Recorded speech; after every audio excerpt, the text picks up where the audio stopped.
Today we are talking all about problem behaviors, and I am answering and having a discussion about problem behaviors with our community manager, Kelsey General, who has taken my course in community years ago. She works for me as our community manager, and we're trying something new today, answering the top 5 behavioral questions in podcast number 171.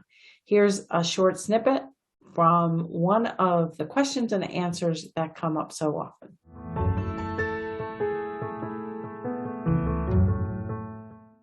Welcome back to another video blog. I'm Dr. Mary Barbera, autism mom, behavior analyst, and best-selling author.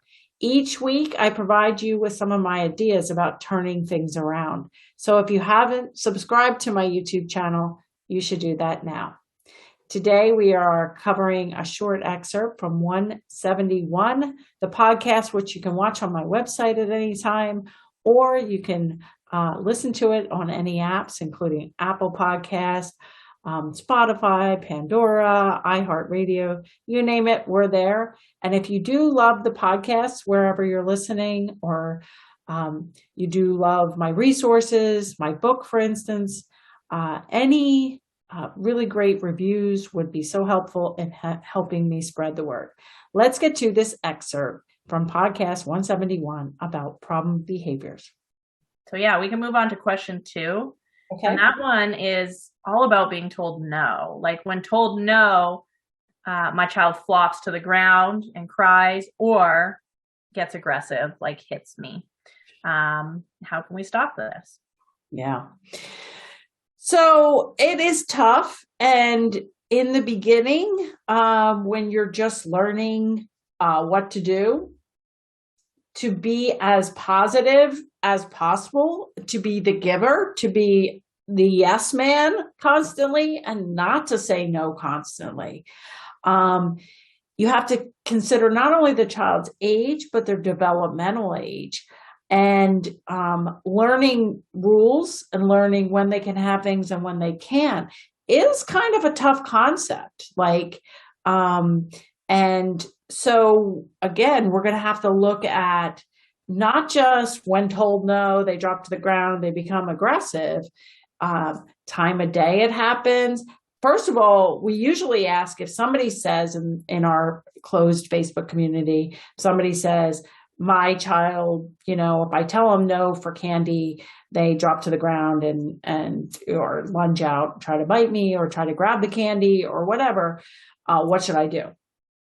Well, first of all, we need to know age, like chronologic age, but also their ability level. So telling, if this 3-year-old is functioning at a 9-month-old level, language level, they're going to understand less about candy later, or no, you can't have candy because you're allergic, or, so you, even if you have a 15-year-old functioning at a 2-year-old level, they're not going to understand exactly when they could have it or why they can't have it or what the alternatives are. So we usually write back, say, what's the child's age, ability level, and how far into the courses are you?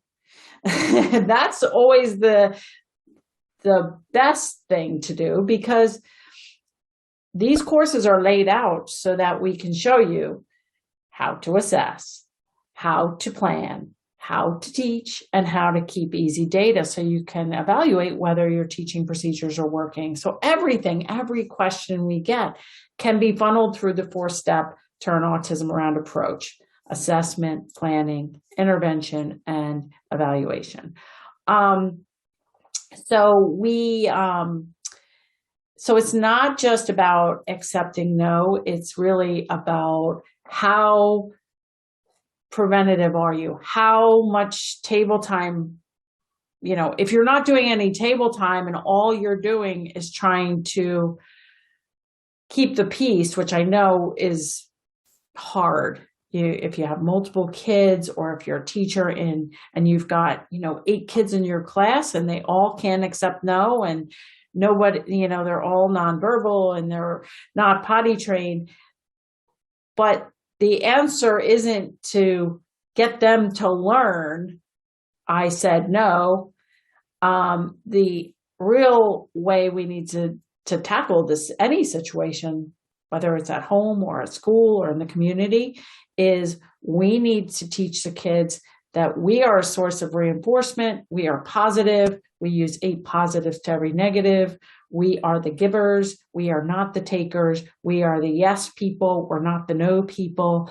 And so the child, when you do have to say no, is going to be more accepting of the situation. And one other thing is, if you do have to say no, that they can't have this,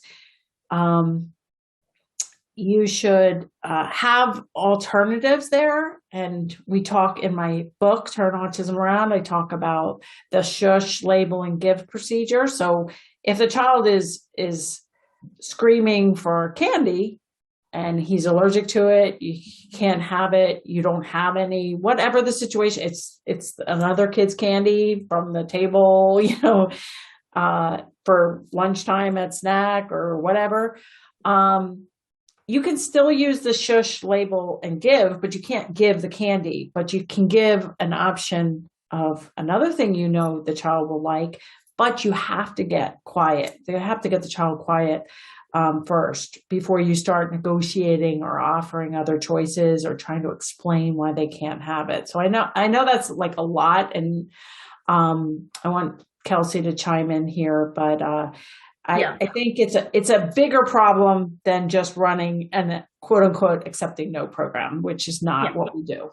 Yeah. And I mean, you have a full video blog on this if people want more detailed information. But one thing I did when my kids were young was make my life easier and make their life easier. I mean, if you have knickknacks all around the house, and you're constantly saying, no, no, no, no, don't touch, don't touch, don't touch. Yes, we want to teach a child that, but especially if you have a delayed child who's around 6 to 9 months old developmentally, or, you're working on an uphill battle. And for me, and what I try to tell clients is like, this is their home. This is your home. Let's try and also adjust the environment so you don't always have to say no. So you're not always harping on them. It's more, if you're always saying no to cookies and your cookie jar's on the counter, maybe we put the cookie jar in the cabinet, out of sight, out of mind. If it's always grabbing the remotes, put the remotes up high somewhere instead of on the coffee table, and also catching a child being good. So instead of, no, you can't jump on the couch. No, you can't do this. No, you can't. Okay. Oh, you're playing on the floor. You're jumping on the floor. That's great. Let's jump on the floor together. Let's dance on the floor. Wow, I really love how you're doing this. And praising what we want to see instead of always being like, no, no, no. Because often we get questions like, well, I'm telling my child no, and they're just laughing and continuing to do it too. And that's part of this is like, and then when you do have to say no, offering, like Mary said, choices. And if they do scream and cry, know that is also typical, whether your child has autism is delayed or not. Kids are going to have tantrums. They're going to be upset sometimes. We can be there for them, but that doesn't mean that we necessarily have to give it to them. Sometimes it's just, no, we can't have that, and that stinks. And I'm here for you, but we can't have that right now. Right. And sometimes if kids really, get aggressive, first they cry. Yeah. And if that doesn't work, they'll start aggression or start flopping. Sometimes we have to actually, if you just ignore it, it's going to escalate to aggression or flopping or more dangerous situations. You might really want to intervene at crying. Yeah. And just like Kelsey's saying, like, be there for them, tell them, shh, come on, we'll give you some other options, but you got to calm down. Like, come on, this is not the end of the world. Let's calm down. And I know maybe behavior analysts are listening thinking, I learned, keep the demand on, ignore. Like, we are intervening at a less intense behavior to try to cut it off and turn it around so that we can go back to being positive. And I like what you said about knickknacks. I remember I was on the phone one time with, a mom of typically developing kids, and she's yelling at them, screaming at them, I think threatening time out because they ran up her white carpet with muddy shoes. I'm like, oh my God, as you know, Lucas is literally taking a can of soda and dumping it on my family room carpet. You know, it's like, you know, if you've got knickknacks, you've got white carpet, you know, use gates, get a fence, don't have white carpet, outlet covers. You know, I have a video somewhere in my course where a kid was kind of at outlet near the table. Move the table away from the outlet, get outlet covers, you know, make your life a little easier. And then also remember that kids, especially if they're developmentally under the age of 5, which is really our focus here, right? Yeah. Even if they're chronologically older, I mean, my son is 25 years old and he's still functioning below an age 5 level of cognitive and language ability. If they're that, they're going to need a ton of attention and a ton of engagement and a ton of support. And so if they can't be, you know, on iPads for hours a day, they can't be, you know, left alone, because then you're going to have to put out a lot of fires. And I know that it's hard, but it's just the reality.